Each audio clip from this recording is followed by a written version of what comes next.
condemned Roma for a mobbing campaign of Rick Karsdorp after head coach Jose Mourinho labeled the defender a traitor.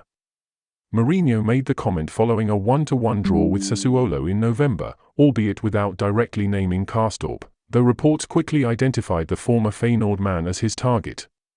The Portuguese said there was one player who betrayed his teammates and urged them to leave the club in January. Karsdorp initially refused to train following his coach's comments, though he was later present as the club held a training camp in Portugal during the World Cup.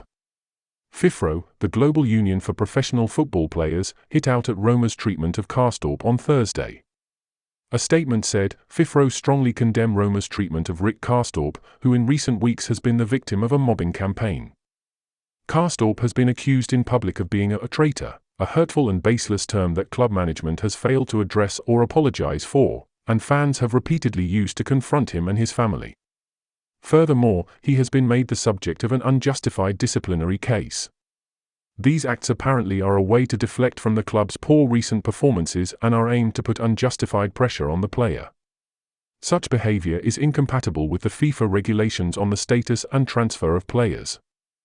Jonas Beyer-Hoffmann, FIFPRO's General Secretary, added, "It cannot be stressed enough that players are first and foremost employees of their clubs and that, as such, clubs have a duty of care towards them.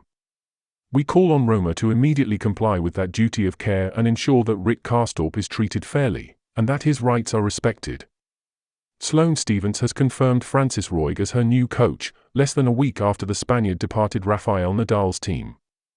The 54-year-old, who had worked with his fellow countrymen since 2005, parted ways with the 22-time Grand Slam winner earlier this month. At the time, Nadal confirmed Roig was leaving his setup for a new project, which has now been confirmed as a role with Stephens. The 2017 US Open winner announced the news in a post to her social media accounts, welcoming him aboard ahead of the 2023 season. "Happy to have Francis Roig join my team as my new coach," she wrote. "Here's to a successful journey together. Let's get to work." Stephens, who achieved a career-high WTA ranking of 3rd in 2018, has returned to the top 50 over the past year following a series of struggles with form. She claimed her first title in 4 years at the Abierto Open in Mexico in February, and reached a first Grand Slam quarterfinal since 2019 at the French Open. Nadal, meanwhile, announced Gustavo Marcaccio would replace Roig earlier this week, adding the Argentine to a team that contains Carlos Moya and Marc Lopez. The Spaniard was effusive in his tribute to his outgoing coach last week, stating, "I only have words of gratitude and I wish him all the luck in the world."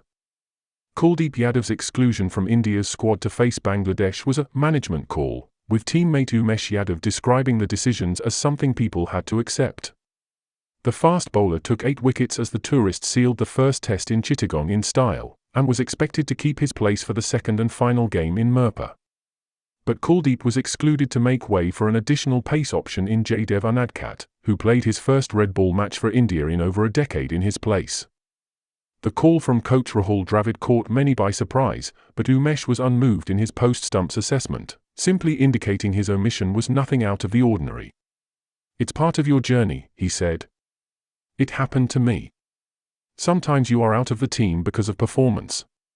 Sometimes it's a management call. You have to go with the team's requirements. It's good for him."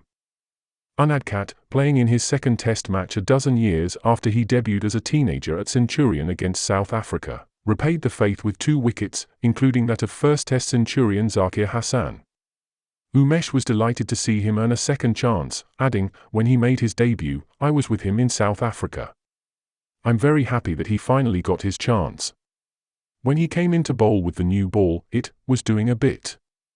We know he can swing it both ways, so he just had to keep bowling in the right areas." India will resume on day 2 in Mirpur trailing by 208 runs. Please follow, subscribe and like us.